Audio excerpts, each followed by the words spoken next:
Now discuss the Bernoulli's differential equation. So for this one, no, same lang sila ng format ng linear differential equation. Yung pinagkaiba lang is dito sa q of x natin, meron na siyang kasama na y raised to n. So eto lang yung idinagdag natin sa linear differential equation natin.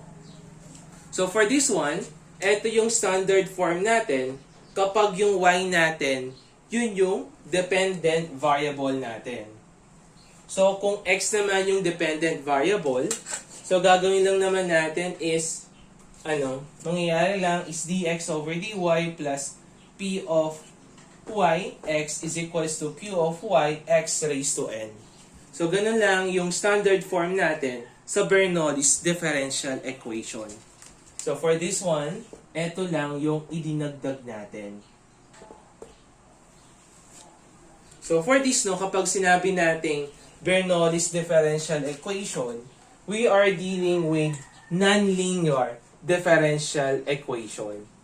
So meaning to say, hindi na first degree yung pinakamataas natin na degree.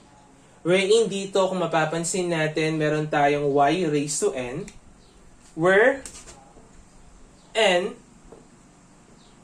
is not equal to 0, n is not equal to 1.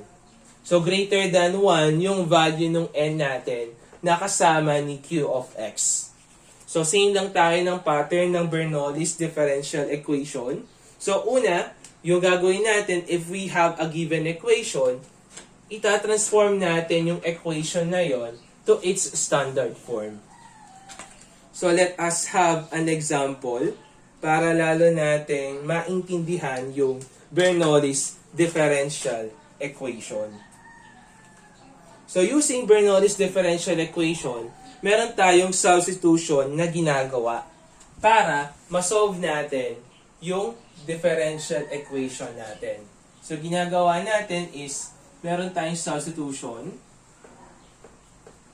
So ito yung substitution na ginagawa natin.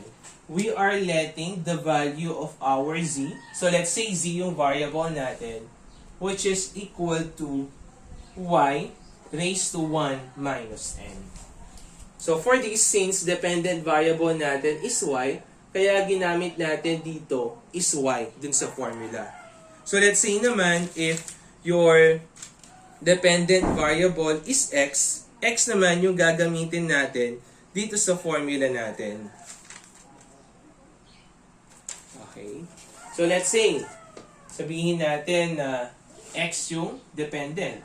So that is dx over dy plus p of y x is equals to q of y x raised to n. Tapos yung gagamitin natin for the substitution is papalitan lang natin yung value ng y dito. Since yung dependent natin is x, x yung gagamitin. 1 minus n. So, ganun lang yung mga standard form natin whenever yung x or y yung dependent variable natin. So, let's proceed muna sa example number 1 natin. So, let's say we have an equation 1 which is equal to dy over dx minus 1 over xy is equals to xy squared. So kung titingnan natin dito, our dependent variable is yung y. So this is our dependent variable. And kung titingnan natin, dito sa kasama sa q of x natin, meron siyang kasama na y squared. Wherein yung highest exponent natin dito is equal to 2. So we can now say na Bernoulli yung differential equation natin.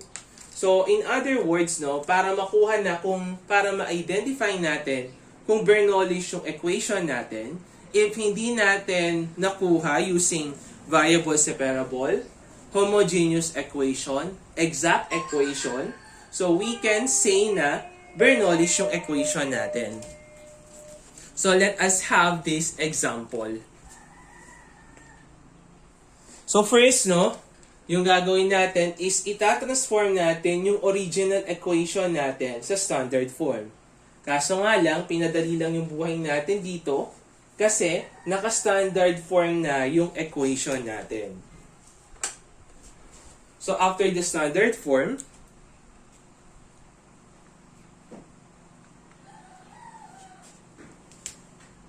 nakaayos na siya. So, gagawin natin is kukunin natin yung value ni z natin. So, for this example, yung value ni n natin, that is 2. Yung value naman ng z natin, so yung value ng z natin, that is y raised to 1 minus 2. So, you will have y raised to negative 1. Then, we will going to differentiate that. Differentiate natin yan, which is dz. So, you will have negative y raised to negative 2 dy. So, next, after natin makuha yung value ng z natin at ma-differentiate natin, we will going to divide by y raised to n, yung buong equation natin. So, gagawin natin, i-divide natin by y raised to 2. Kasi, yung y raised to n natin, that is equal to y raised to 2. So, yung original equation natin, so, i-divide lang natin yan by y raised to n. So, or imumultiply na lang natin by 1 over y raised to n or y squared.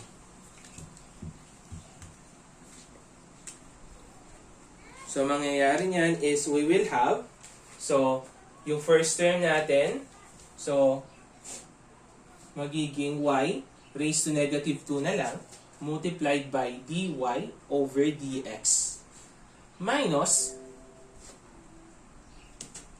1 over x. So, y divided by y squared. So, matitira na lang is 1 over y. So, kung itataas natin yung y natin, magiging y raised to negative 1 is equal to x. So, makakancel out na lang si y squared dun sa right side ng equation natin. So, eto na ngayon yung equation natin. So, for this, so, kung titingnan natin dito sa value ng z natin, so, kung mapapansin natin dito, ayan. So, y raised to negative 2 dy, meron siyang value na equivalent dito, which is dz. Since positive to, tapos negative yan, we can now say na negative dz is equals to y raised to negative 2 dy. So, mangyayari is isa-substitute lang natin yung negative dz natin dito sa equation natin. So, negative dz, papalitan natin ito ng dz over dx. Next naman, minus 1 over x. So, yung y raised to negative 1 naman natin. So, kung mapapansin natin, ito yan. Yung value ng z natin. So, z is equals to y raised to negative 1. So, isa-substitute natin yung z natin sa equation is equals to x. So, kung mapapansin natin dito sa bago nating equation, linear differential equation na siya. Okay? So, from Bernoulli's differential equation, nag-undergo siya ng mga procedure hanggang sa maging linear differential equation siya. Wherein, kung aayusin natin itong equation natin, that will be, since negative to, itatranspose natin sa kabila. Or, so we have positive dz over dx. So, kasama niya yung positive 1 over xz. Tapos, eto naman, itatranspose natin sa kabila. So, that will become negative x. Okay. So, ang titignan natin, yung z natin, yun yung naka-linear in z siya. Or nasa format siya ng dz. Naka-linear in z, naka-dz over dx plus p of x z is equals to q of x. Naka-linear in z siya. So, gagawin natin is, isosolve natin etong linear na to using yung procedure na ginagamit natin sa linear differential equation. So, for that, kukunin natin muna yung value ng integrating factor natin. So, let's solve for the value of your integrating factor. Okay.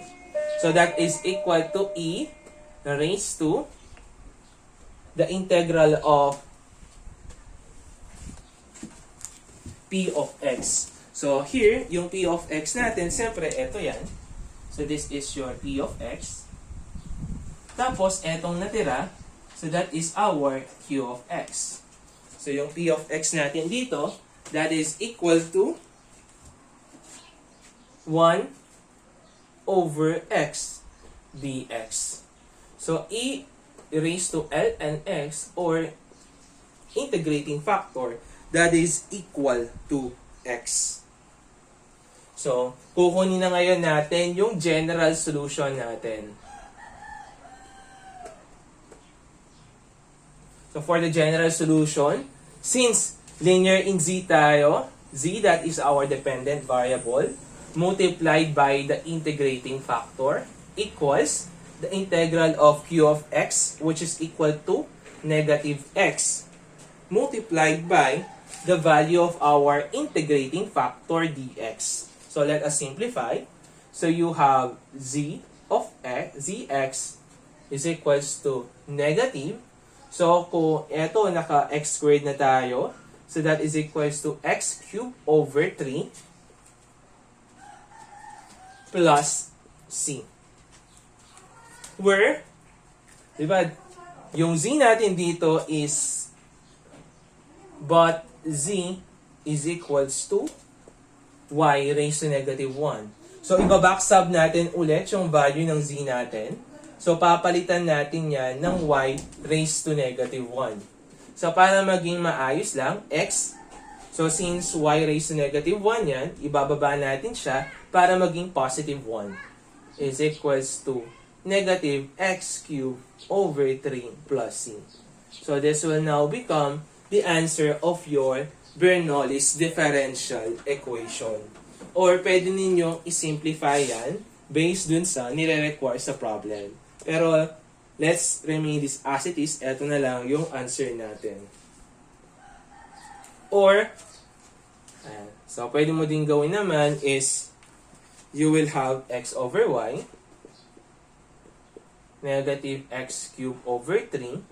Since naka over 3 naman to, yung c natin, since ano lang naman yan, constant of integration. So, let's say is, e over 3 na lang natin siya para uniform. And then, multiply natin yan by 3y para makancel si 3. So, pwedeng maging ganito yung answer natin. 3x is equals to negative x cubed y plus c. So, depende na lang kung paano mo paglalaruan yung mga variables natin.